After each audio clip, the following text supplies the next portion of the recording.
Hello world, and welcome to I forgot what episode this is and Google Docs isn't loading. There we go. Episode 197 of the Voluntary Viewing podcast, recorded on September 12th, 2022. On the podcast today is a man who will tell Packers fans why they should not kill themselves, Andrew Clark. You shouldn't kill yourself. Because, I mean, hey, it's just football, baby. We could Not lose a good every answer. Game. We could lose every single game this season, and that could happen at any point. And don't kill yourself. Wow. But no, I mean, it's the Packers have been bad to start the season off the last couple of years. There's just something we don't know how to prepare to begin the season. I think some of that has to do with Aaron Rodgers' continued repugnance at the idea of the preseason and how he skips a lot of camp and OTAs because he says he doesn't need it because he's Aaron Rodgers, and he has a good point, but then he usually does not do well week one. Yeah. And then is kind of slapped in the face and then goes, "Oh man, we need to change some shit," and then they're fine. So yeah, I wouldn't get too worried. Obviously, there was a lot of bad stuff that happened that you can't really ignore with the Packers week one. It's not really... I wouldn't say it's no cause for concern, but it's definitely no reason to panic. Hi, what are you talking about? This is the first time the Vikings have been above 500 in a season since 2019. The world is being flipped on its head. The Bears beat the 49ers. Yeah, what's that about? The Bears did what we never could. Yeah. I'm worried. Well, we got a chance next week on primetime in front of the whole country. The Lions did not look bad, at all in any way. Yeah. It could be a division. Yeah, I mean... Ryan's shaking his head. I agree. I'm just kind of playing this up for conversation. I mean, the most likely scenario is Matt LaFleur just adjusts the offense, and we have enough good players that we can make it work. And with any luck, the offensive line will get healthy at some point soon. Maybe not. Hopefully. And then, yeah, give the rookie wide receivers some time to develop and figure their shit out. So, Packers 11-6, Vikings 9-8, Bears 7-10, Lions 5-12. That's my immediate hot take. If you would have asked me before week one what my take would have been, it would have been similar. I don't think much changed from 1 week. Flip the Bears and the Lions, and I think I'm right around in that ballpark. You think the Lions are going to do better than the Bears this year? I do. I do, and I'm tired of pretending I'm not. Fair. Yeah. And now to share his biggest Emmy hot take, Ryan Holtz. I'm doing pretty well so far. Oh. I think I'm 11 for 14. So that's not too shabby considering each category has 6 nominees. Getting over 75% right. What's my biggest hot take so far? I thought that it was Matthew McFadden for Succession. Mm-hmm. He wasn't even favored within his own show. People thought Kieran Culkin would get it over him in that category. But he ended up winning. So I guess not that crazy. Maybe it's Lee Jung-jae for Squid Game, lead actor. That's kind of one of my dark horse picks that could still end up coming true. Kind of went out on a limb for. Were there any rules changes in the Emmys to allow non-US produced, non-native English show to be nominated? It's always been able to be nominated. Oh, okay. It's just never really happened that much. Okay. I know the Oscars, the foreign film Emmys, thing was... Right. Okay. The Emmys doesn't have a foreign series category, so... It's just they usually don't consider non-American television, or what? Right. It would have to get nominated, yeah. The big thing that Squid Game had going for it is it was a Netflix show. It wasn't on a foreign platform. So Netflix people were able to push it in America, Like you have to, in order to get nominated, you have to have a big enough amount of Academy members support your nomination. So, yeah, Academy members probably haven't heard of some show from the Australian Broadcasting Company or, just insert random international network here. But because it was made for an American company, kind of worked out. Sorry, Bluey, you're never going to get an Emmy. Yeah. Sorry, Auntie Donna. Your best chance was when you were on Netflix. The ABC's probably not gonna get it done for you. Also, last but not least, I am Lucas the writer, and yeah, I had never considered that Auntie Donna getting a television series on Australian TV is pretty much the final nail in the coffin for a big ol' House of Fun ever coming back. Oh yeah, no, that's done. Yeah. I kind of thought it would get a second season, but then time went on, and that shit usually would get picked up right away. Mm-hmm. Depending on the platform and everything like that. You sometimes there's a chance that it gets revived by another platform, so you have to wait a few months. But yeah, for the most part, on streamers, if it's not picked up right around the final episode, it's pretty much done. All right. Sad. As they talk about in Barry, they pretty much know seconds after the show goes up on the service if it's any good and is going to get picked up. The algorithm has it all figured out. Should have opened with a shot of Central Park or a woman eating, what was it, a muffin, a cupcake? I don't know. Yep, paint by numbers, baby. In a sad, cynical, technology-driven future, and well, I do think this might be the best time to be alive. Boy, is it one of the scariest. That's not fair. We're not competing with dinosaurs or anything. I mean, I don't know if the dinosaurs were extra afraid compared to animals nowadays. If humanity existed during dinosaur times, yeah, that might be scarier. But they didn't. No matter what your local pastor tells you. I've been watching a couple episodes of Primal, and I want to believe that I could A, survive during that time period, and B, be best friends with a dinosaur. What time period is that? Caveman times. There's dinosaurs. Yeah, again, there's dinosaurs, though. That's not caveman. Isn't there also a monkey magic and England or something? I don't know. I see promos for that show, and there seems to be a lot going on. I don't have cable. I'm only halfway through season 1 on HBO Max, so I don't know.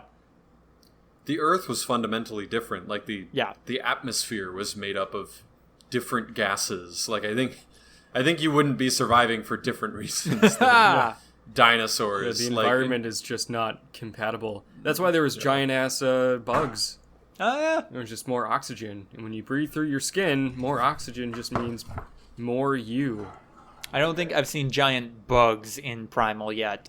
Giant snakes. That's very scary. Yeah. They're in a river. It's terrifying.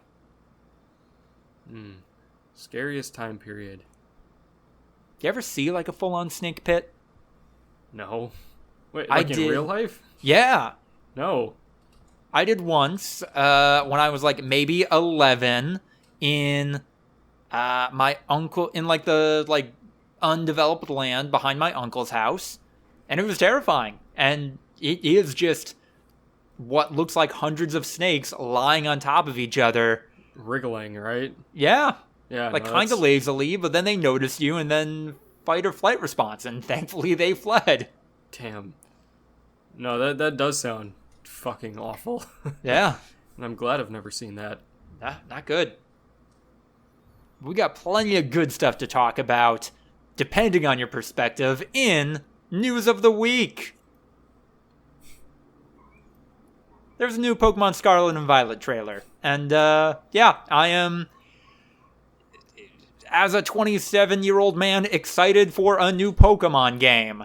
Miraculously? Inevitably? I don't know. Flip that coin. Is this the first open world Pokemon game for the third time in a row? Yes? Is it news when a game that has been in development for a long time and has lots of promo releases a new trailer? Is that news? of the week? It's news to me. Technically, it's news of last week, but it's news to me. It's news to me that the evil group of the game is Team Star, and they're just a bunch of truant kids led by Mala, a woman who is definitely into pegging. Mala's not a kid, right? She is an adult woman. Okay. Pull up Mala. Why is Pokemon. the pegging woman leading a group of truant kids? I don't... Oh, wow, it hasn't updated yet. The Google autocorrects to Malamar still. Wait, I don't see who Mala is. I'm not seeing any Mala images. Or anything about pegging. I think you just kind of inferred that for no reason. Oh, it's Mila. Mistyped that. M-E-L-A? Yes. Mela, maybe? That is correct. I guess. She does look goth? I don't know. Yeah, no, I stand by my evaluation. That's not the only reason I'm hyped, though. There's a new land crab Pokemon called Cloth. What happened to Krabby? Krabby's... Is Krabby not cool enough anymore? You know, I had that thought. Cloth has warmed up to me, but also, hey man, you guys kind of knocked it out of the park with crab Pokemon. Gen 1, first try, don't need to try again. Krabby and Kingler. It's good. Maybe this is in reference to the fact that the crab is God's perfect creature, and other Pokemon will have independently evolved into crabs. That is valid. Krabby and Cloth do not share a common ancestor. No. But they are strikingly similar. No, God has, through millions of years of evolution, created the exact same creature dozens of times in the Pokemon universe, and none of them are at all genetically related. It's just a 30 Rock sketch where they're trying to make an original movie, and they end up creating a Toyota Corolla, but it's just crabs instead of cars. Yeah. And Beetles. And Beetles. Don't forget about Beetles. Yeah. God just fucking loves Beetles, man. There are so many cool Beetles. They're versatile. It's literally like millions of species. Like, God is a fucking bug freak. if like, do creationists really think that God just sits there making, like, literally hundreds and hundreds of thousands of bug species? It's the Marge Simpson thing, but just with a fistful of beetles going, I just think they're neat. Apparently there's a group of very passionate people online, not for religious purposes, but all of them are rallying around the idea of we're never going to eat bugs. And they've recently learned that things like shrimp, lobsters, and crabs are kind of brushing up against bugs. Yeah. So they can't do seafood now. Right. Any, what's it called? Any crustacean, invertebrate is pretty bug. Yeah. You know? Are octopus bugs? You could make a case. I mean, if a slug is a bug, if a snail is a bug, kinda, yeah. You could definitely make that case. But why? So they don't want to eat bugs because they're icky? I think so. I thought there was like a weird, like, moral, political, like, semi-fascio reason behind the we'll never eat bugs thing. Well, I think they emerged in response to people pointing out that, hey, modern beef industry is not sustainable, so maybe we should get our protein from more sustainable sources like bugs, and then them vehemently rejecting that. I can see that developing this way. Yeah. I'm not saying... I don't know anything about the we'll never eat bugs movement other than, like, the one post that I saw about it, but it was definitely tinged with right-wing rhetoric. Yeah. Oh, it's a part of the no new normal thing. Oh. Yeah. It's a part of the, like, COVID denier shit of, like... They're trying to change the world. Yeah, they're trying to make us all, like, fucking... garbage. They're equating eating bugs with wearing masks and respecting someone's gender identity. Yeah. Jesus Christ. A new normal in these Pokemon games, though, is that the storyline's gonna be split into 3 parts, but they're the 3 parts in every fucking Pokemon game. So like I don't know GTA how this 5? is gonna work. Yeah, kinda. You'll have Trevor battling the gyms. You'll have Franklin looking for the legendary Pokemon, and then you'll have Andrew tag in here. Kevin, good old Kevin, battling the evil organization. It's actually Michael. There is no Kevin. Why would you do that to me? Why would you make people think you didn't know GTA 5, Andrew? You've been had. Wow. The new league champion in the game is Gita. Your rival is Nimona. You don't get to name your rival? No, you don't. Oh, what the fuck? Yeah. This is open world. Yeah, why can't I fight Dick Fart? Yeah, this is less open world than Pokemon Red. No more Dick Butt. No more Ass Fart as rival names. Can't do it. Rough. Never forget what Game Freak took from you. Yeah. No, they were always headcanon, just like nega versions of me. Like that. I would spell my name backwards most of the time. And it was like, look, they're anti-me. That's the whole thing. Boy, you thought the Pokemon games were about man versus nature, or even man versus man. Child Ryan out here, nah, this is straight up man versus self. Mm-hmm. 2 sides of the same coin. Except for he always picks fire type, which I never pick. So. What? None of the fire type starters are appealing to you. No, fire type is too fucking mainstream, man. Wow. I'm nothing if not a contrarian. It's not that he doesn't like it, it's that everyone else likes it, so therefore he can't. Yeah. Therefore it's lame. All right. You guys know that feeling. Don't pretend that I'm the only one that feels like when everyone likes something, it's kind of like, I kind of don't want to like I'm this not thing. like other girls. No, I'm just predisposed to not automatically liking something that literally everyone else likes. I'm suspicious of consensus. Okay, Beatles fan. Yeah.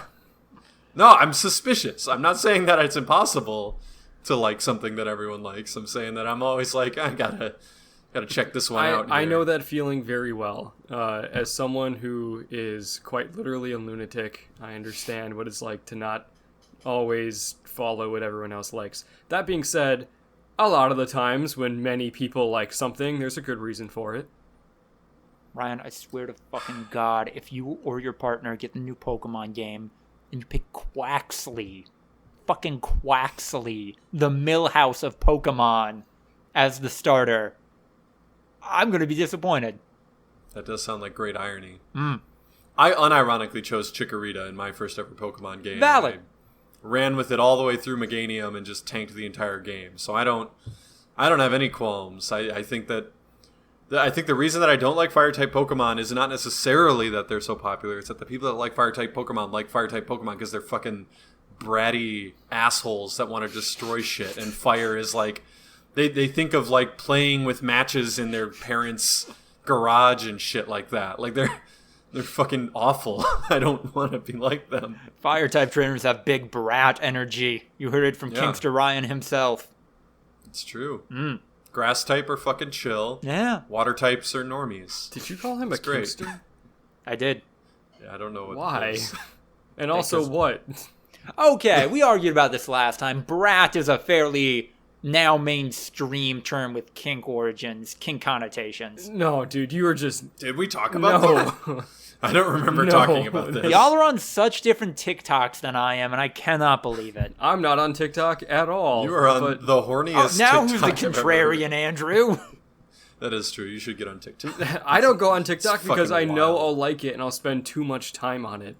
And I'm already addicted to my phone. TikTok's a time filler, man.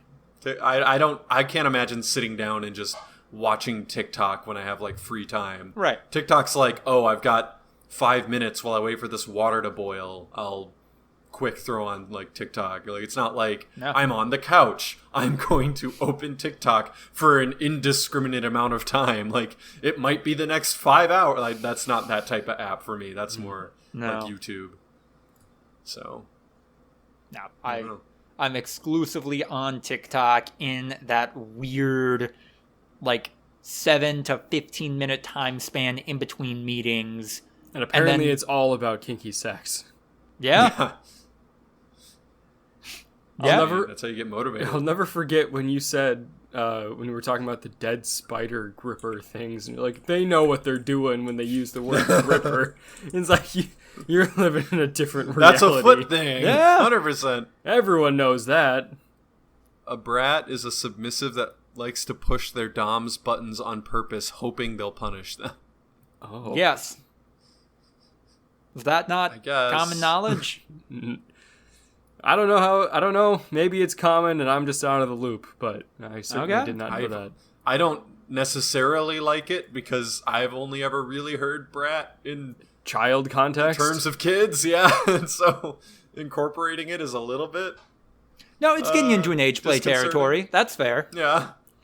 But then again, a lot of sex is also getting into age play territory. I don't know. It's weird. It's all on an age play spectrum, you guys. Yeah, I'm also going to push back on that one and say no. Missionary sex for the sole purpose of procreation, not very much age play, all the way to age play, which, believe it or not, has a lot. Like, it's all on a spectrum. Mm. Oh, boy. Really matters if you're on r/poll. I don't know. Oh, R or /poll? r/poll. You mean the 4chan website or the Reddit subreddit? Subreddit. Is there a subreddit called that? Pretty sure. Wasn't that? I feel like you're thinking of 4chan. No, like we found that list where it was like the Reddit subreddits correlation of your like sex fetish. It was people on r/politics are into politics. Okay. Poll is something like else. That, yeah. You're right. Yeah. Yeah. Poll is the 4chan thing where they start mass shootings. Fuck. Not on Kiwi Farms anymore, though.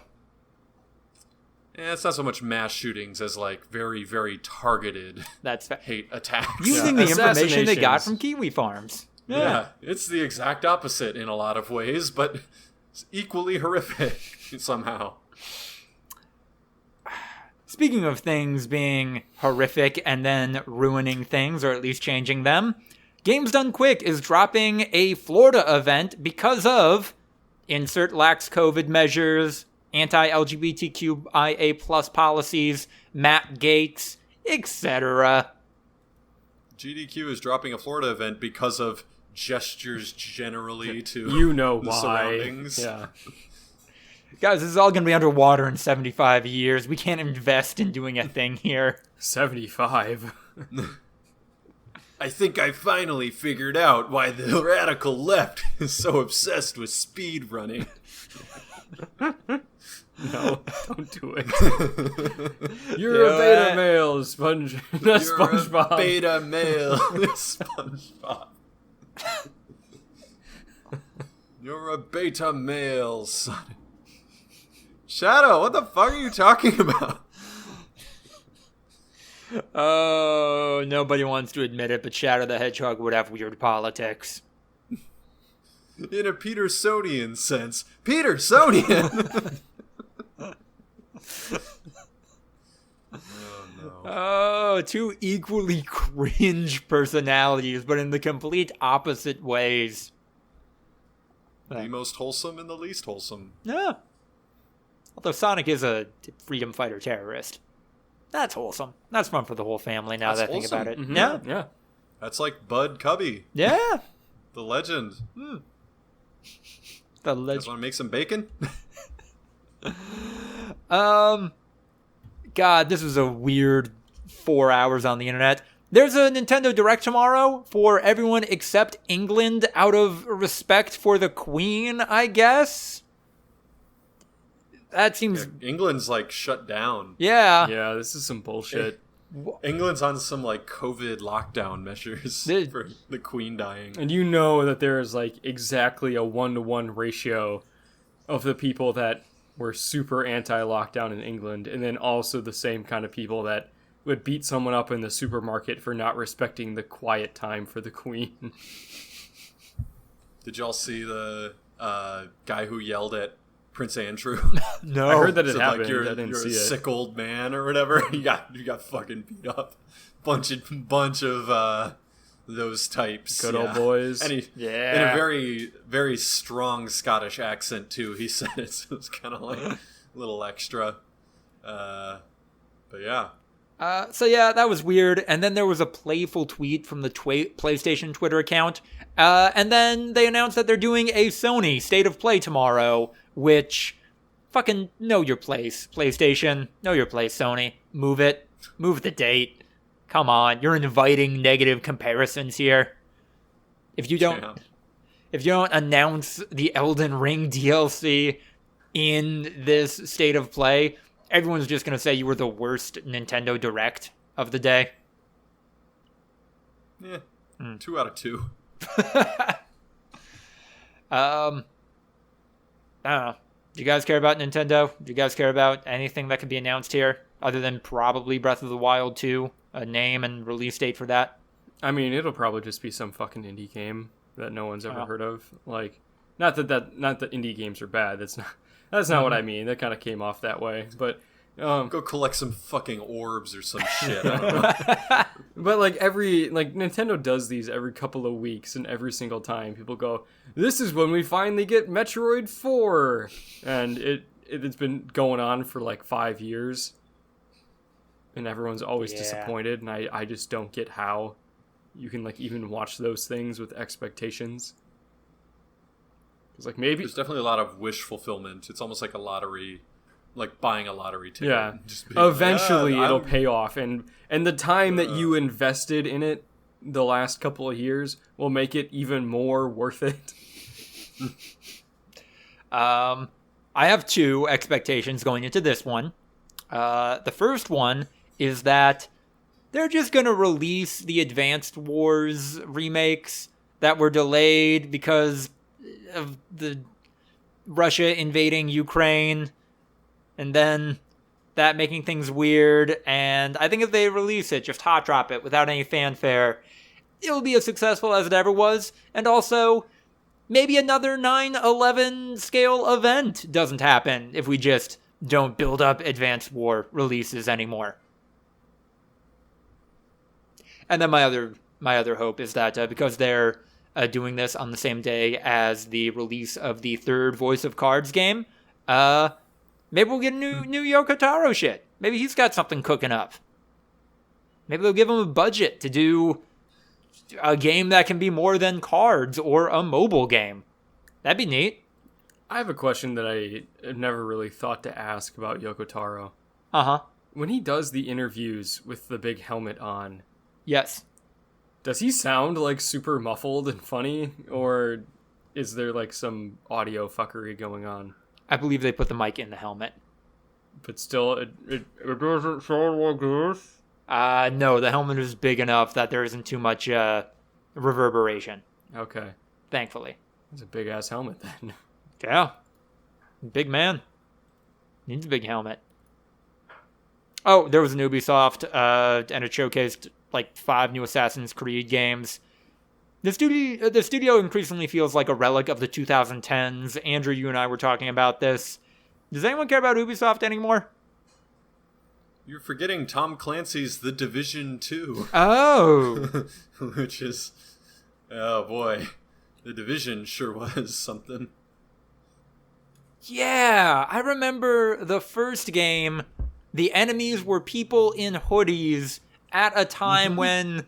you really didn't want to make the bad guy in any piece of media wear hoodies. And then the second one was about a pandemic ramping up, taking place in Washington, D.C., there being political violence in front of the Capitol building, and then the Capitol insurrection happened. Yeah. Maybe they should stop making the Division games. Maybe that's inspiring some stuff. Yeah. Mm-hmm.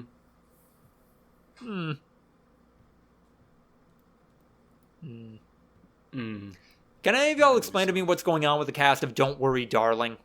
Oh, it's a whole thing, and no, I don't have like a perfect summary of what's been going on. But basically, Olivia Wilde, who's the director, started fucking Harry Styles while the who is the one of the leads of the movie while the movie was filming. Originally, right? He was a recast. Yeah, because Shia LaBeouf was on there, and then she said that he was an asshole and she got rid of him, and then he said, "No, I quit. Yeah. Here's the receipts." He did have receipts. He had pretty convincing receipts. He had receipts. Yeah. And then they put Harry Styles in his place, and then they started having sex.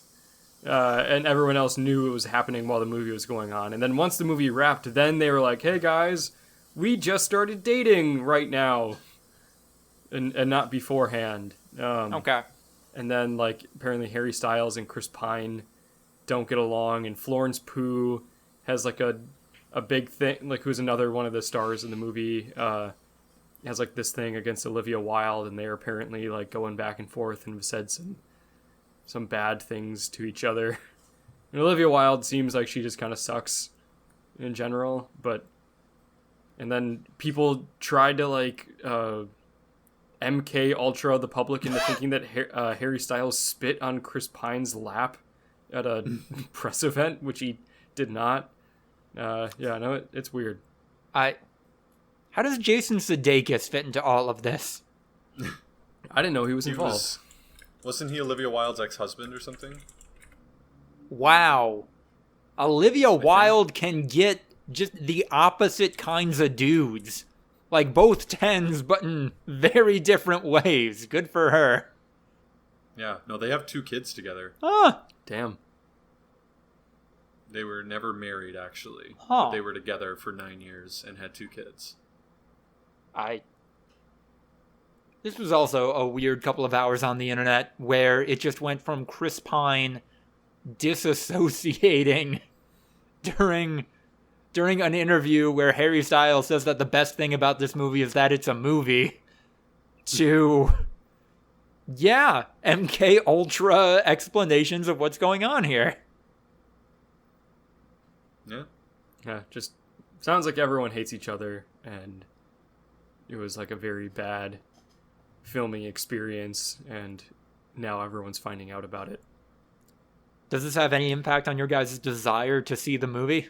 I'm going to go see it because Jade really, really wants to go see it, and because of this, or regardless of it? No, she always wanted to, and then this just made her want to more. And I need to go to the movies more, so I'm down. That's fair.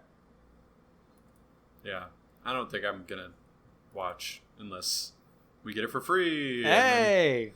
Maybe we go. I don't know. Doesn't seem like my type of movie, and not exactly getting rave reviews. Ooh. So. Ooh. Doesn't bode well when the drama about the movie is seemingly more interesting than the movie. Yeah, are they going to make a movie about the filming of Don't Worry, Darling? And also Chris Pine was supposed to be Jordan Peterson, right? What? And Chris Pine's character in Don't Worry, Darling was Jordan Peterson. Oh my god! Inspired. Oh, based on him, yeah. I thought you meant that Jordan Peterson was the original casting. What is? No. That was what his character was modeled off. Yeah, I saw the trailer, and Chris Pine's character was talking about traditional values and shit like that. So. Wait, is that why QAnon people are getting weirdly involved in this? Probably, yeah. Jesus. Huh. Yeah, no, it's a weird fucking movie. Boy, thank God there isn't anything else in the world happening that is as weird and complicated and people having so many mixed emotions about it. Scroll. Queen's dead! Seemingly disconnected nations, until you remember they were all colonized by England, celebrate. Bitch-ass nations mourn. Yeah, Lizzie's in a box. Cucked. So. Yeah. Cucked-ass nations feel sad. It is wild to me, and we need to talk about this more, that Canada and Australia need to change their money now, when a different country's not even ruler died. Yeah, no, that is so fucked. Driving down the street and seeing the flag at half-mast the other day and going like, why the fuck is the flag at half-mast? And Jade going, Biden ordered the flags at half-mast because of the Queen dying. That is the dumbest thing I've ever heard. England was a monarchy that we broke away from violently. You had a whole war. Great granddaddy was our biggest enemy. The Queen and King of England are our original OG nemesis. Like, what? Yeah. It's everything we stand against, in theory. Coming to the whole, like, oh, it's because they're our great allies now and stuff like that. It's like, maybe if, like, their prime minister got assassinated or something. It's the like, Queen their actual... of England. Yeah. It's their actual democratic leader, maybe. They're a relic of a worse point in human history. Like... I think I can top the worst thing ever. You were there, Andrew. Booting up NFL Red Zone for fucking first fantasy football day. It's gonna be so fucking great. Let's put on the Giants game. Yeah, like, oh, the Jets are on. That's cool. Oh, they're doing a 9/11 thing. The flags spread out. All of a sudden, before anything happens, just in memoriam of Queen Elizabeth II, we ask that everyone in the stadium please take a moment of silence. And then after that, saying, in memory of all of those who lost their lives on 9/11, it was like, whoa, we just put on 9/11 Queen Elizabeth in front of 9/11 on 9/11 in New York City. That's, whoa, we've got our priorities a little out of whack. There was a meeting about that. They talked about and decided they would do it this way. Yeah. No, fuck a queen. Fucking hell. Literally cucked motherfuckers. It's unbelievable that someone would stan a fucking billionaire tyrant who only exists because of untold suffering of human beings throughout the centuries. Yeah, no, super fucked. And like, it's not like Queen Elizabeth was just someone who has the throne, whatever. She was queen for over 75 years. 75 years ago, they owned all of Africa. Mm-hmm. That shit didn't stop until like the 80s. Yeah. When her dad died, she was on tour in an African country to try to like convince them to not leave the English Empire. Like, that was literally where she was when her father passed away. Like, if she did not want the UK to send death squads into Ireland, she could have said something. Yeah, she didn't.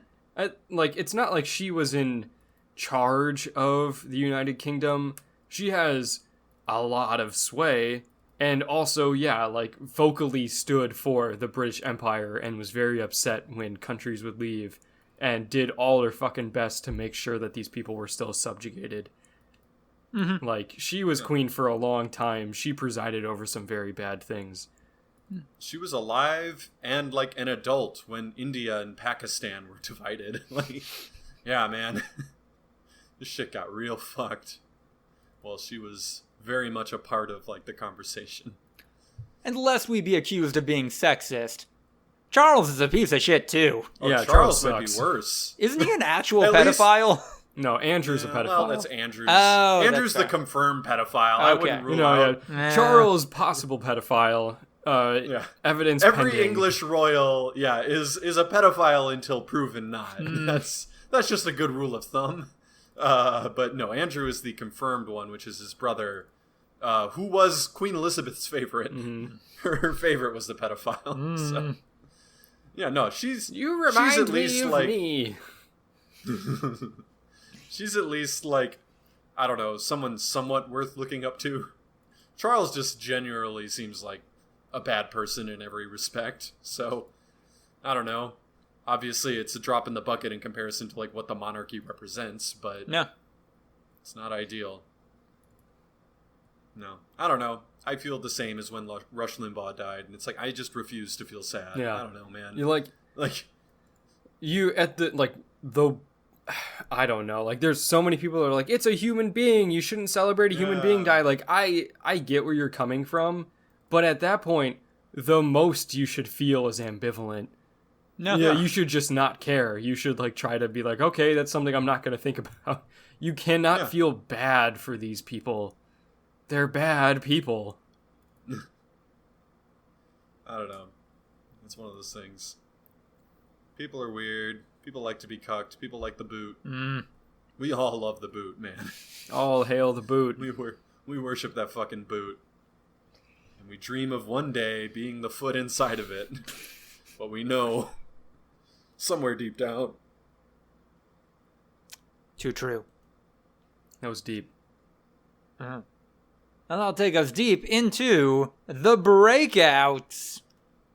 Barring any memes, I can't recall any memes. Do you guys have any? The Queen's dead. Oh, yeah, that's there's fair. a lot of Queen memes. That's for sure. Queen shit. Yeah. Yeah. The fish with the teeth. Yeah. She's a That was human used a being lot. in it. Yeah.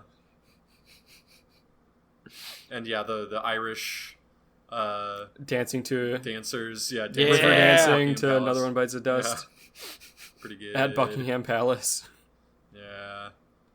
I guess I've seen like tournament polls blow up a little bit on Twitter, on social media platforms for really dumb shit. Like, who's the actual sexiest Tumblr sexy man? It was Sans from Undertale, apparently. Best Interesting. Pokemon. No, it's Bidoof. Oh, fair. No, I don't know. Who won? Gengar. Yeah, that again, seems Yeah. Mimi. pretty random, right? I mean, Gengar's a pretty good Pokemon. Really? Do you think that wasn't ironic that, like, literally Gengar won the best Pokemon? Gengar, top Not- 10% of Pokemon at the very least. Yeah, right. Yeah. I'm not disagreeing with that, but it feels like it's at least... It feels like the irony is getting pretty, like, turned inside out to where it's, like... It wouldn't be funny to pick the actual worst Pokemon. Right. So instead you pick one that, like, isn't a bad Pokemon, but is, like, clearly not the best Pokemon. Like, otherwise it's not as ironic if you just do the opposite. You have to like, twist it even further.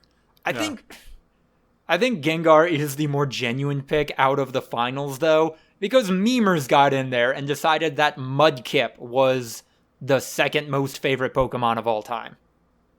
Right. It might be more genuine, but, like, when Charizard and Mewtwo... That's fair. And shit like that exists that are, like, clearly... Or Pikachu, like... No. There's a clear, like, top... There's a Mount Rushmore of Pokemon, and Gengar is not even close to it, like... Ooh. It's like, who's the best quarterback in NFL history? Tony Romo. Yeah. He's not a bad quarterback and generally well regarded, but not in the conversation in any sort of regard. Donovan McNabb. What's the best video game of all time? Call of Duty 4. What? That actually might get some unironic support. It'd probably have to be like Call of Duty World at War or some shit. Like, pick a random Call of Duty game. No, according to that IGN poll, it's God of War 2018. Oh, God. The greatest game. That's actually not a bad pick. Like a good game that like has no fucking earthly business being in the discussion for best game ever. I'm still upset by that one. That helped me crystallize a lot of feelings I have about what people think of me and my work on the internet. Oh yeah? Do you care to elaborate? Yeah. I'm curious. If Sounds like people- you got something to say here. The entire medium of video games and people who frequent IGN or follow IGN on Twitter decided, yeah, God of War 2018, a game that came out a year and a half after this poll was done. That's the best one. That's fine. I mean, it was a community poll. The people running the Twitter account didn't decide that. They just... No, I understand. Let the poll and that's happen. why I care increasingly less about people's opinion on the internet. On the internet. Yeah. Oh, yeah. Yeah. Yeah, when you do ask an audience on Who Wants to Be a Millionaire, it's far and away the most OP lifeline because people are like generally knowledgeable. Like Yeah. if you poll a big enough group of people, you tend to get the right answer. But on the internet, that shit just goes right out the window. Like, the minute that irony and memes can be included, shit gets fucky real quick. Come on. We're gonna sit here and pretend that Mitchell Trubisky was the Nickelodeon valuable player? MVP, baby. Yeah, Gushing Granny was the Mountain Dew flavor. Hey, that was better than second place. Hitler did nothing wrong. So, I think they gotta take Gushing Granny. Bodie McBoatface. Yeah. Very, very disappointed that they didn't go with Cock Commander. Are we... Cock Commanders really needed to be the name. Is NASA actually letting the internet name the mission to Uranus? That's gotta be fake, right?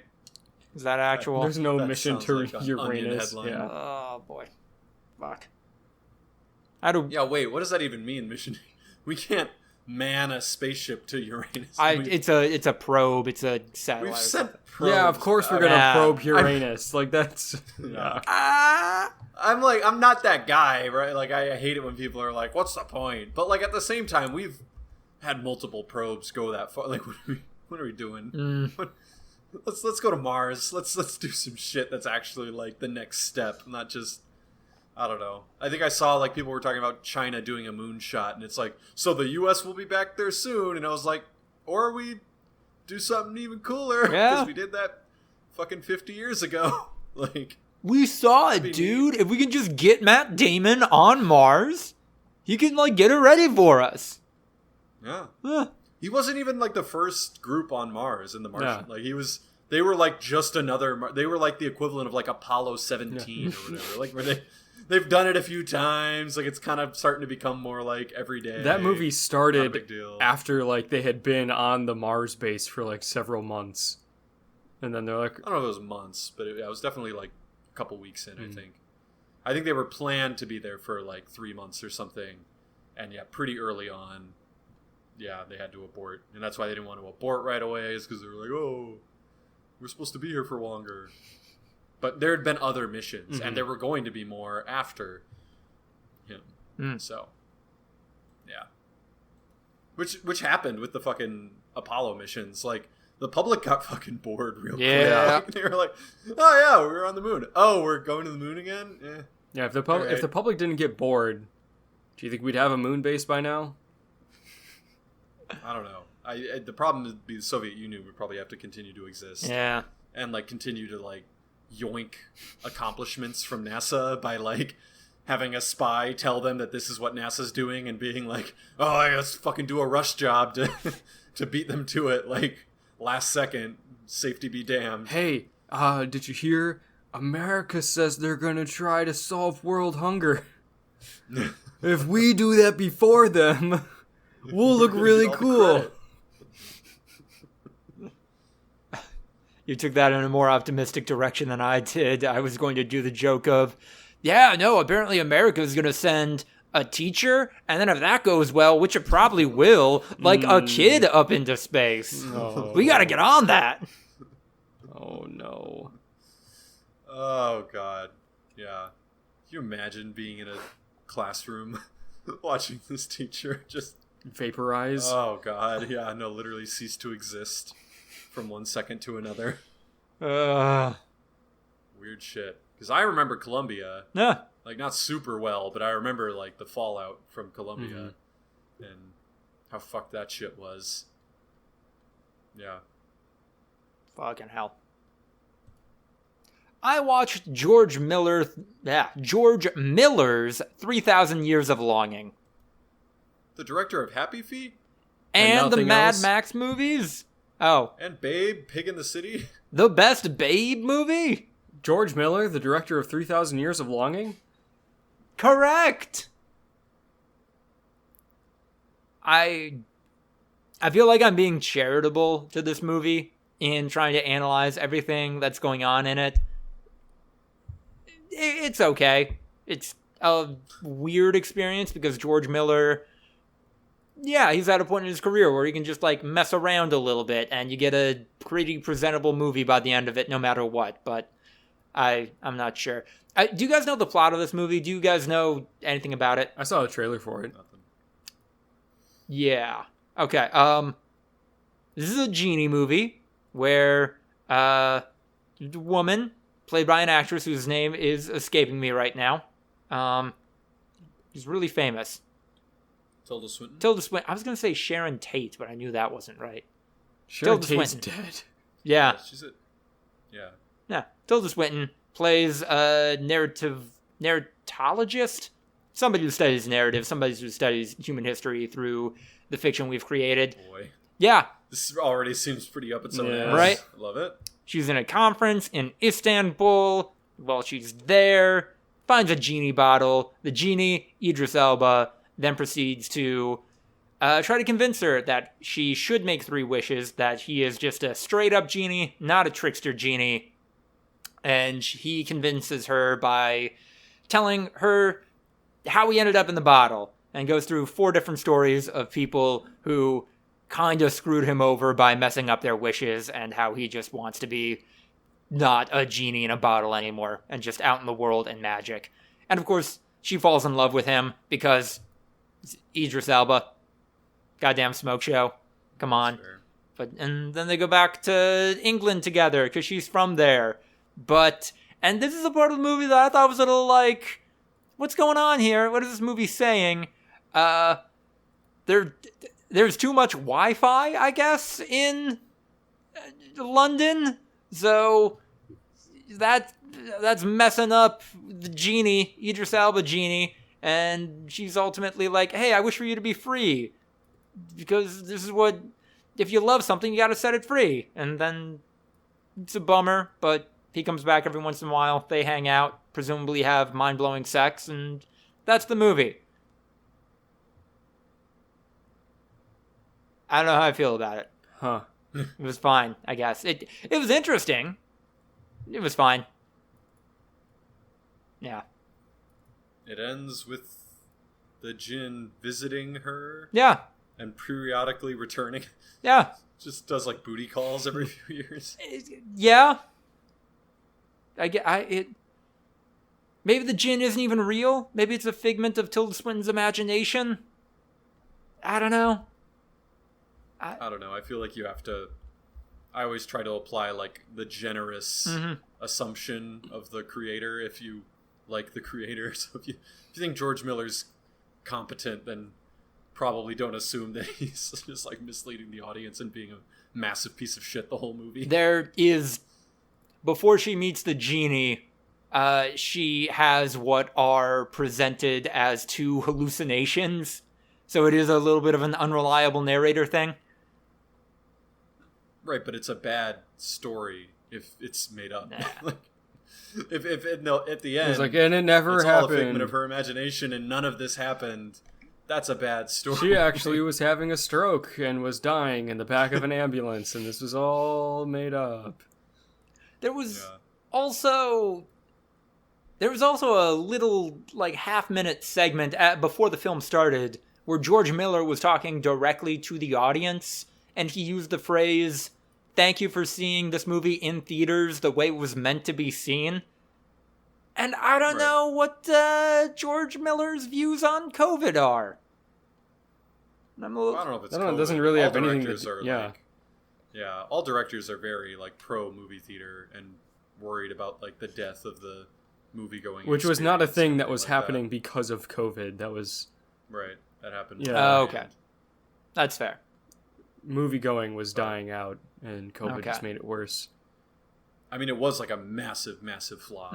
Like I'm looking now, budget of $60 million. It's only made 10. Ooh, yeah. Unbelievable flop. So, there you go. What if this is George Miller's last movie? He is like 100 years old. Are they doing another Mad Max? Yeah, I believe so. The last Mad Max took like 8 years to make. He's 77. He's got time. Whoa, I thought he was so much older. Wow. Yeah. I mean, he's lived hard. He's not like ridiculously old. Yeah, like look, it wouldn't be unbelievably surprising if he unexpectedly passed away, but I don't know. I guess I don't know. I'll end on 2 positive notes. Idris Elba is really hot in this movie. That's fair. George Miller understood the assignment here and made a very hot Idris Elba genie. Power to him. Maybe the movie's a little heteronormative. I don't know. I said I was going to say positive things. And then also this movie does a good job of just casually inserting magic stuff as though it is just a part of the world in the eyes of the genie storyteller, where there's just a court. There's just a court with a queen, and in the foreground and a little bit in the background, there's some weird fucked up shit going on. But we're not stopping to focus on that. This is just normal, and I enjoyed that. I enjoyed that framing of that kind of material in the movie. Yeah. Oh, George Miller is a Greek Australian. Oh.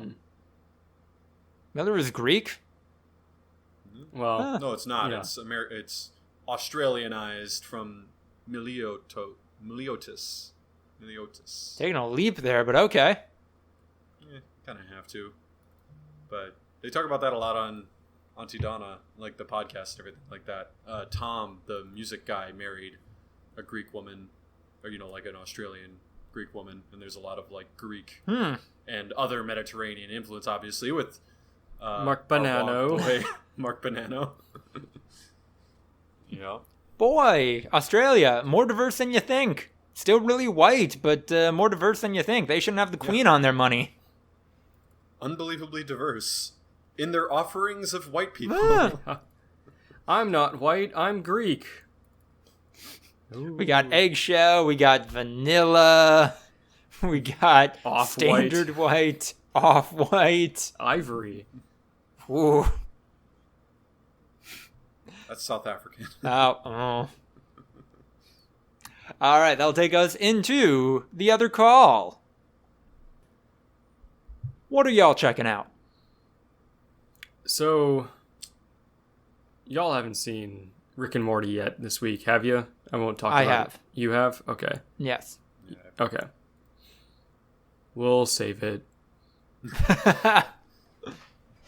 Also haven't seen House of the Dragon yet. Okay, we'll save that too. Nah, that's not even worth talking about. It is, but haven't seen it. I heard it was a crazy fucking episode. Wow. Did you see episode 3 yet? Oh, Yeah. okay. What's going on in episode 3 of House of the Dragon? I don't know. I'm curious. Crab feeder. Yeah, the crab feeder is fucking happening, man. It's like the Bone Raper, but, But with crab crabs. feeder. Yeah. Crab feeder fucks the crabs? Maybe. Oh. We don't know. Yeah, I mean, look, I'm not going to rule it out. He definitely has an affinity for crabs. So he's just a weird dude with attitude, causing problems. Basically. He likes to, he's a prince from Essos that is terrorizing the shores of Westeros and feeding his enemies to the crabs while they're still alive. Crabs gotta eat. God's most do have to common eat carnation. live Yeah, human no, I was beings. Oh.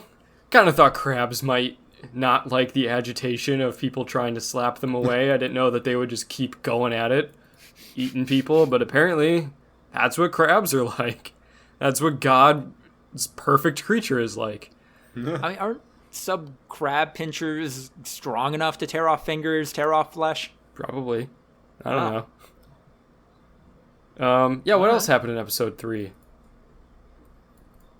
It was the episode with Rhaenys running away because it was her little brother's second name day. Oh. And all the drama over like who was going to be the king's actual heir. And Viserys is missing then- like half his hand because he has tetanus from the Iron Throne. Yeah, Viserys is just falling apart. Oh, it's Viserys on the... Okay. Yeah, so makes a lot more- Rhaenyra is the daughter. Viserys is the king. The king. Aegon, the second of his name, is the Little baby. the new baby. Daemon Targaryen is the Daemon's, banished brother who's off doing shit. Wait, why can't they just do eldest son is next in line? well, because she was his only heir with his previous wife, Who died. who dies, and then he remarries his heir's best friend and has a kid with her who ends up being a son. But in the meantime, he already had named Rhaenyra his heir because he was like, wait, why did I spend so much trying to get a son? I had an heir all along. I feel like a dickhead. And then goes I killed your mom. Fucks her best friend. Yeah. Hey, listen, we might be a monarchy, like 100%, but we are not a patriarchy here. No, they kind of are. Like, that's the whole drama of the show. It's a huge problem that she's a woman. That's definitely going to be the central conflict of the entire season, is that, Westeros is a patriarchy. Like, Westeros does hate will women. openly rebel if she's ever sitting on the throne. That kind of thing. Yeah. Wow, okay. It's good. Yeah. It's a good show. I've heard that 4 absolutely slaps and shit goes down. Yeah, I liked it a lot. No spoilers, but I've seen, like, across the last couple of episodes, a lot of reviews that are like, this show doesn't understand what made Game of Thrones good. All the dumb action. There isn't enough dumb action. And all of this interpersonal relationships and good acting and interesting characters is boring and not what makes the show good. It's like, that was the whole point. That was the whole thing. In the books, George R. R. Martin explicitly leaves out the action scenes. Like, the biggest moment in the books, arguably, is the first battle of the War of Five Kings with the Lannisters and the Starks. Oh. And Tyrion gets fucking conked out. He literally, gets knocked on the head and isn't able to fight. With the hill people. We never found out what their deal was, really, did we? Yeah, the hill people that rescued him from the, what's it called? The Vale. Aaron. Oh. The Vale. Oh, yeah. I don't think they rescued him. I think they were going to kill him, and he's like, what if I paid you? Yeah. Potato. That's rescuing. He would have starved to death. He was not doing great out there. Actually, I'm trying to think now. What was the biggest fight in season 1 of Game of Thrones? Was it just Ned and Jaime going at it in the streets for 20 seconds? That was, probably the biggest actual action of season 1. Oh. Season 2 had Blackwater. Yeah, huge the ass first battle. Giant, maybe the best scale thing. I don't know. It was a really solid episode, but I don't know. For me, Hard Home always hits different. I know that's usually not really on people's list, but I don't know, when the fucking smoke rolls in as they're trying to evacuate and the White Walkers show up for the first time, and it's like, oh shit, motherfucker. I think that's been tainted in my brain. I mean, it's still a good episode and a good scene, but seeing how the White Walkers were handled later on, it's like, oh, it's been 5 seasons, they're finally here. This is gonna get wild, and the White Walkers end up just kind of fucking sucking. It's like, oh, this didn't mean as much as I thought it would. I don't know if that one got tainted for me. I think their Suicide Squad mission north of the wall got pretty tainted. That one was looks like all we're right, some this kind of so Suicide dumb. Squad. Yeah, this shit was so dumb. But I guess in the moment it wasn't wow, this is really smart writing. Yeah. But after was definitely in retrospect, it was holy shit, that was really bad. Wait, we had but 7 dudes who are great, who we love, together on a mission, and nothing happened? Yeah. It's like that, it was early on in Game of Thrones, there was that weird animated YouTube video. It's this is what should happen. It's it's Arya Stark, the Hound, Jaime Lannister, who's a good guy now, Barristan Selmy, Jon Snow, Legolas. They're all here, they're all fighting, they're all fucking people up, and they're all riding dragons, and it's great. That's actually a great segue. Ryan, are you watching the new Lord of the Rings, Rings of Power? I am watching Rings of Power, yeah. I am caught up on that. Ooh, that's 2 episodes now? 3 now. What do you think? They went to Numenor, y'all. Oh! Yeah. The Tolkien nerd in me was like, holy shit, it's Numenor. Let's fucking go. They found an excuse to send Galadriel to Numenor and be like, ah, shit, things are going down. And we meet Elendil, when it's just like, oh, it's Captain Elendil, and I'm like, you motherfuckers, and then it's just like, oh, I've got a son, his name's Isildur, and it's like, you motherfuckers, like, you got... It's episode 3. I don't know if you earned this, like, wink, like... I don't know. Just every other scene, Ryan pointing at the screen, a la Once Upon a Time in Hollywood. Snapping fingers. That's Isildur. That's the guy. Oh, you remember he cuts off Sauron's finger? You remember the name of that sword? Oh, it's the sword of Elendil. That's the guy. It's his sword originally, and that means he passed it down to his son. Oh man, it's fucking Numenor, baby.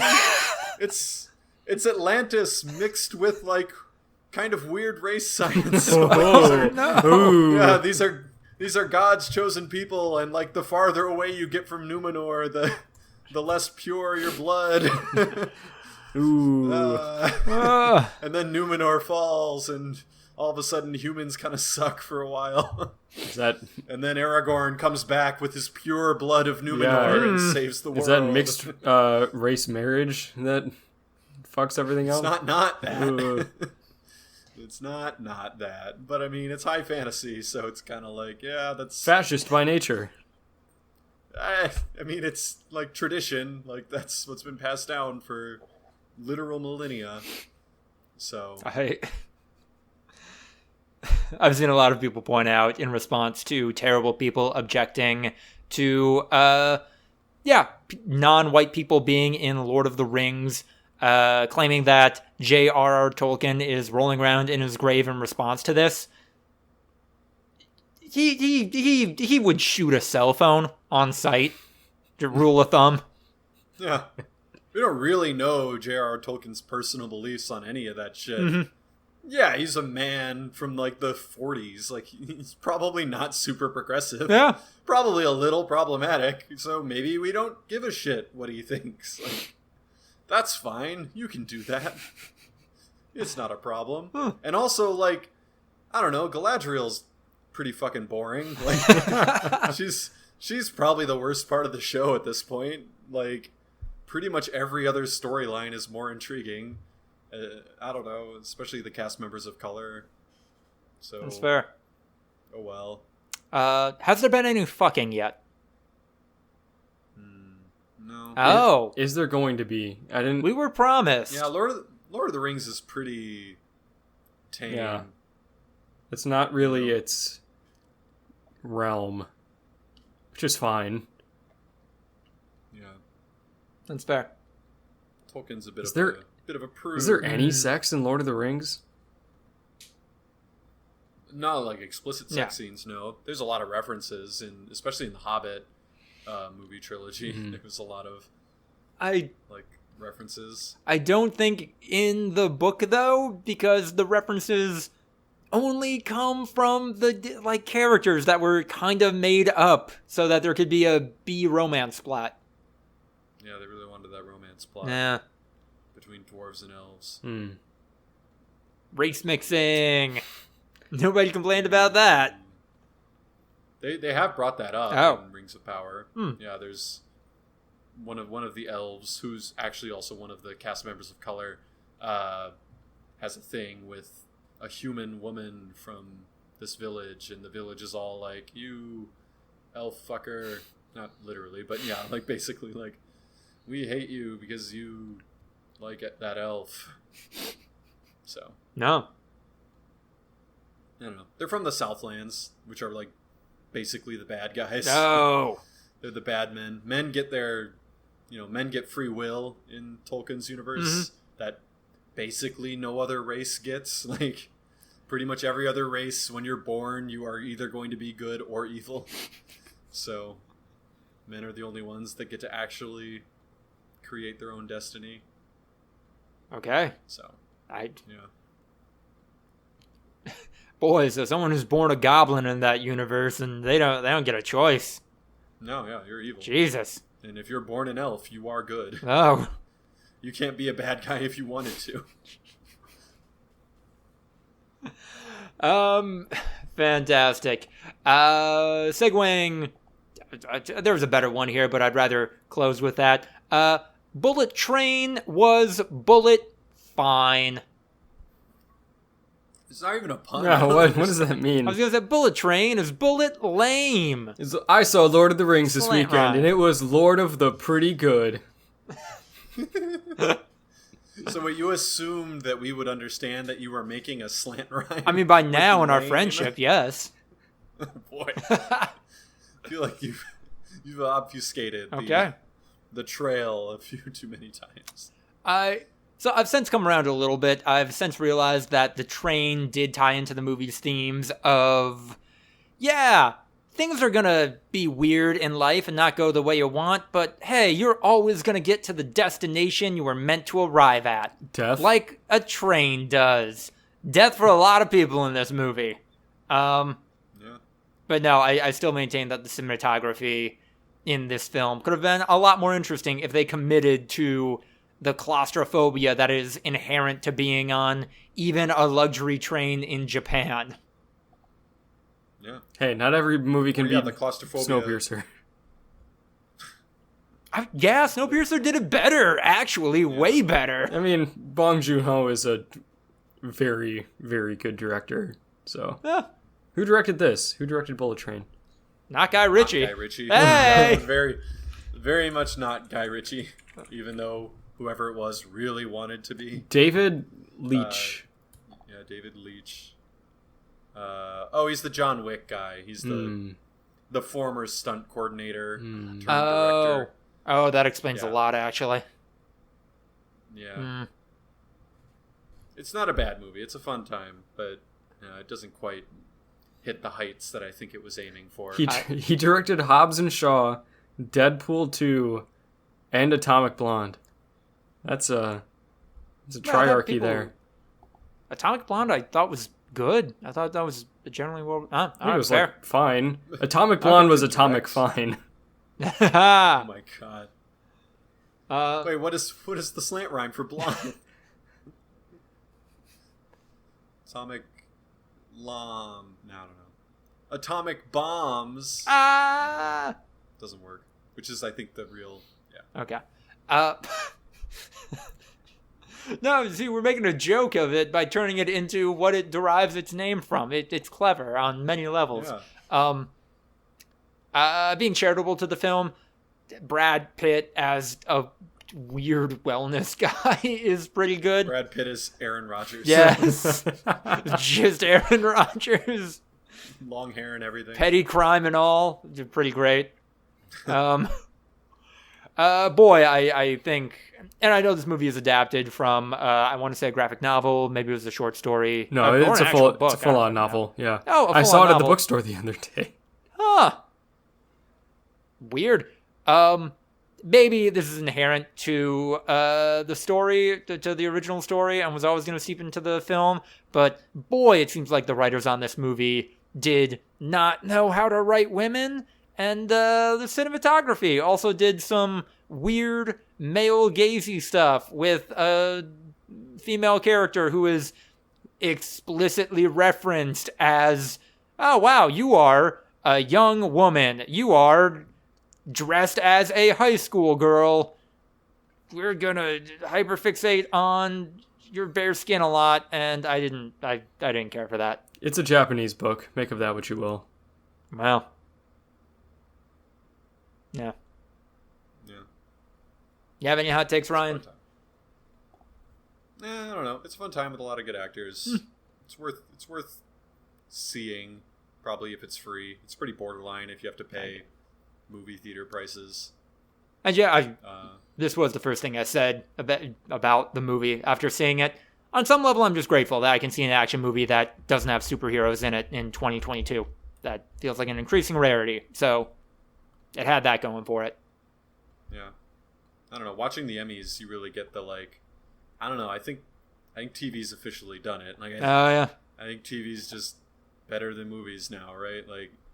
It's kind of ridiculous the amount of stories that are being told on TV that just movies aren't telling anymore because it has to be either a $150 million blockbuster or a literal garbage budget, like we scraped together 4 nickels indie movie. Like, it's not too much in between. And one of the in-betweens is the 3,000 Years of Longing, which absolutely fucking bombed unbelievably. Yeah. So yeah, like that's kind of what happens.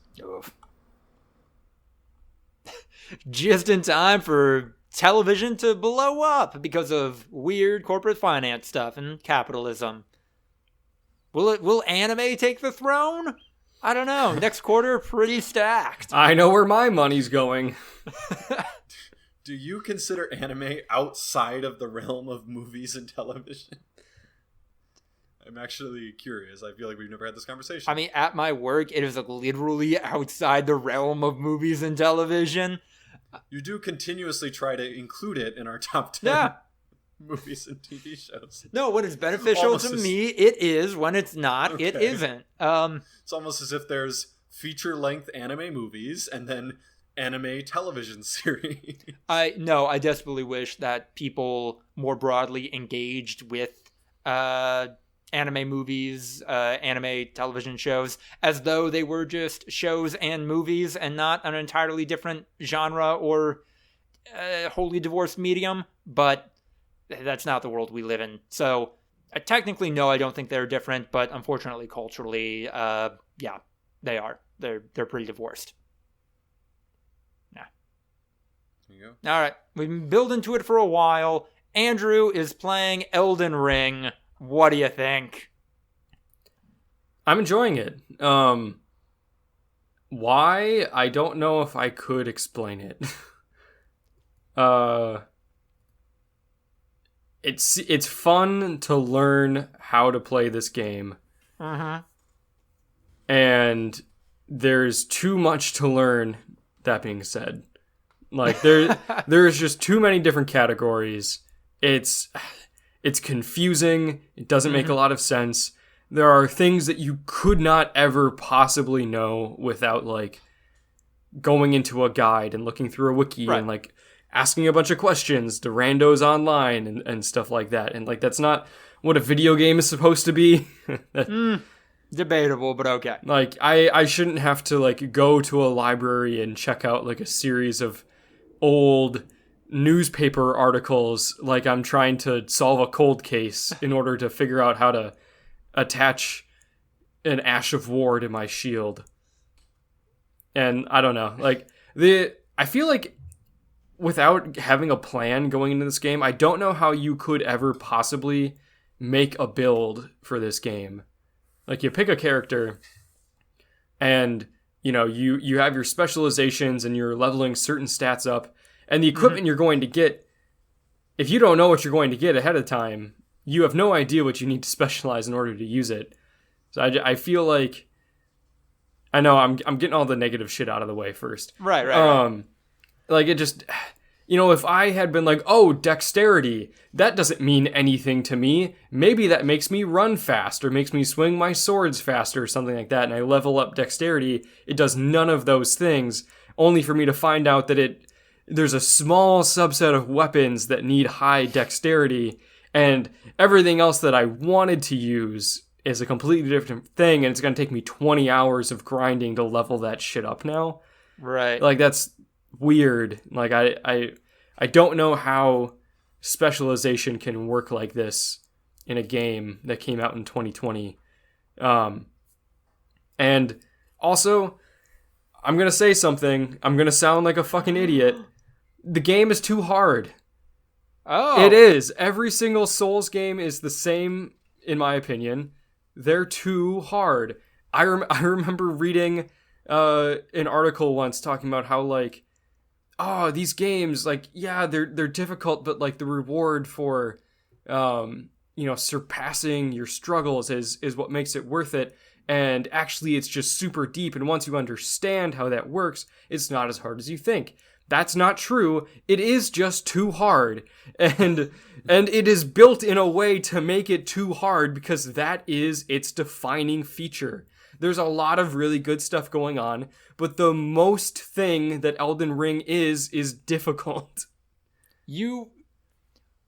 I mean, you're telling me you haven't gotten the other end of that, though? You haven't experienced the absolute jubilation of taking down, by your own admission, a too hard boss and coming out the winner? You weren't hooting and hollering when you finally killed the Cave Beast Chieftain or Margit the Fell Omen?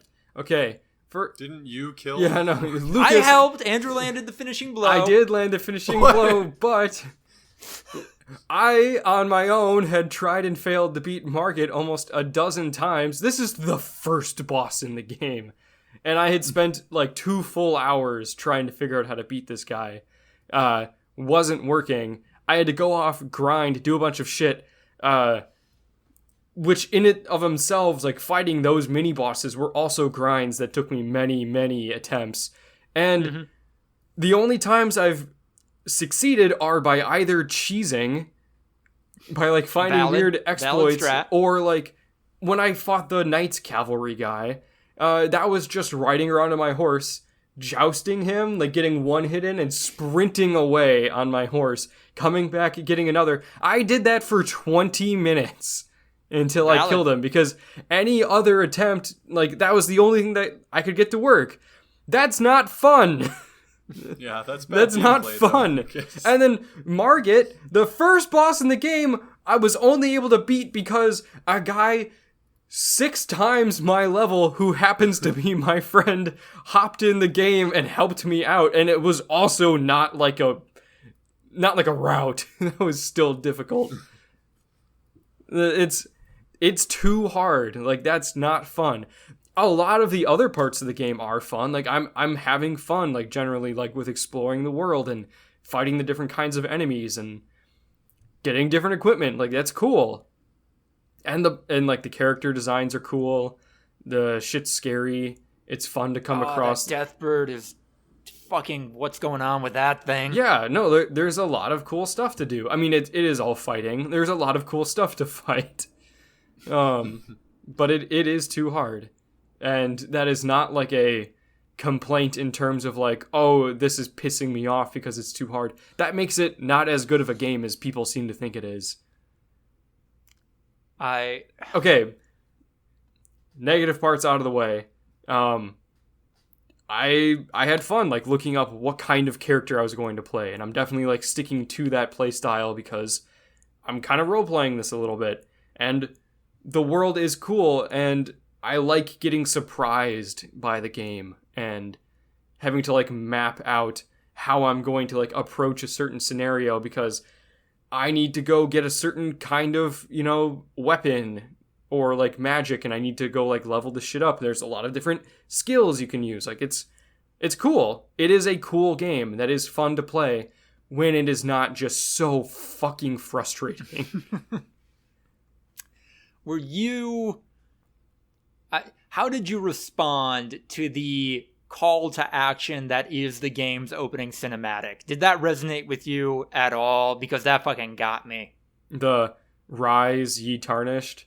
With the narrator that's like moaning a lot and telling a history of a bunch of characters that don't mean anything to you, and it's like, this is the lands between. This guy got stabbed a lot. He's fucking dead. The Elden Ring shattered. There's a war going on. Where's God? We don't know. You're tarnished. You can't really die. These are some other people that are tarnished. Go. And you got me. That was a very strong video game opening. Set the tone, made me excited to inevitably fight all those people. And you know what? Hearing about you getting back into the game. The dung eater. That's the one. Loathsome dung eater. The one guy that I remember, there's a guy named the fucking dung eater. He's a piece of shit. I bet. Yeah. Yeah, you are what you eat. I never did his storyline because I spoiled myself, and it involves the death of another character that I really like. So, finally getting around to doing that. You playing this game, you being excited about this game, made me get back into it. I beat the Dragon Lord. Andrew, you were probably going to figure this out, but there are like 5 Jesuses running around in this game. Tolkien be damned. 3, not enough. There are like 5 Jesuses in Elden Ring. Dragon Lord's one of them.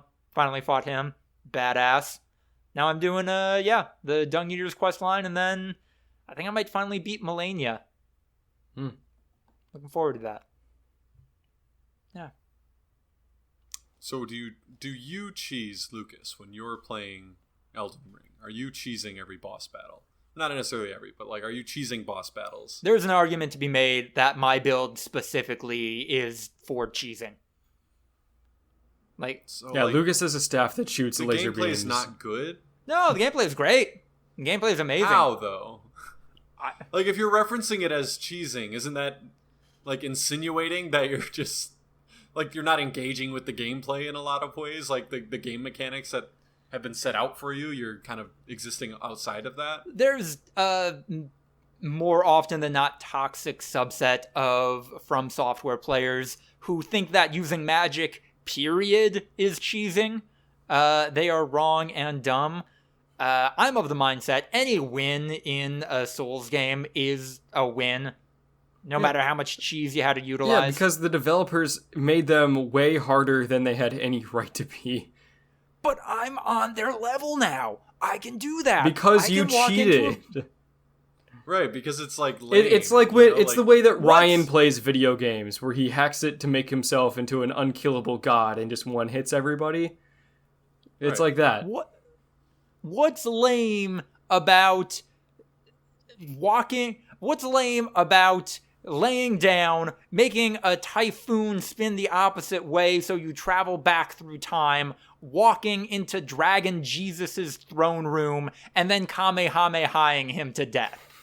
But all of that stuff that you just said was like narrative. Like none of that was gameplay except for Kamehamehaing him to death, which sounds like not a game mechanic. Like the developers didn't actually flesh out combat or anything like that. You just quick like disposed of this guy kind of outside of their intentions, you know? I mean, if it was outside of their intentions, they wouldn't have put this in the game. But no, I have a pretty deliberate glass cannon build. That's what goes along with having any kind of magic in your character in this game. And yeah, I'm a mid-range fighter, and if I'm getting up close, if I'm getting up in their asses, that means I may be fucked up on some level, but also I have two of the best magic swords in the game, and like that's fun also, when I'm rolling and swiping people. Everything that I hear you say about the game and everything I've experienced so far leads me to believe that none of this was really thought out, that it wasn't really play tested. It was just throwing as much shit into the game as they could, and then just let the players sort it out. I mean, there are hard counters to my build in this game, and that, Andrew, with your build, you are going to run into also. Have fun with Renala, but no, there is an incredible amount of depth to this combat. Mm-hmm. I'm having fun. I'm glad. Like, it's one of those things where it's like, I'm very critical of the game, but like, in spite of all of that, I am having fun. It's the biggest game in the world this year. Like, it's fair to be critical of it. It's fair to call it out when justified. I don't like that the fog gates around boss rooms or to block you off from certain areas isn't diegetic anymore. That's a holdover from Demon Souls, where the whole narrative of that game is that this kingdom has been taken over by a fog that brought demons. There's no fog anywhere in Elden Ring. That's just a holdover. I mean, yeah, it's bogus. It's because this is just bigger Dark Souls. They didn't make a new game. It's the same as every other game that they made, just more of it. Okay. Oh god, I can't wait for you to meet the Two Fingers. I can't wait to hear what you think of the Two Fingers. You already told me who the Two Fingers are. I can't wait for you to see them. Literally just two fingers. Yeah, but they're so fucked up, though. They big. I hope you continue to play it. I hope you continue to enjoy it, Andrew. And thank you for giving me the motivation to beat what is described as maybe the hardest boss in any From Software game ever in Melania. Thank you for buying me this game. Happy birthday!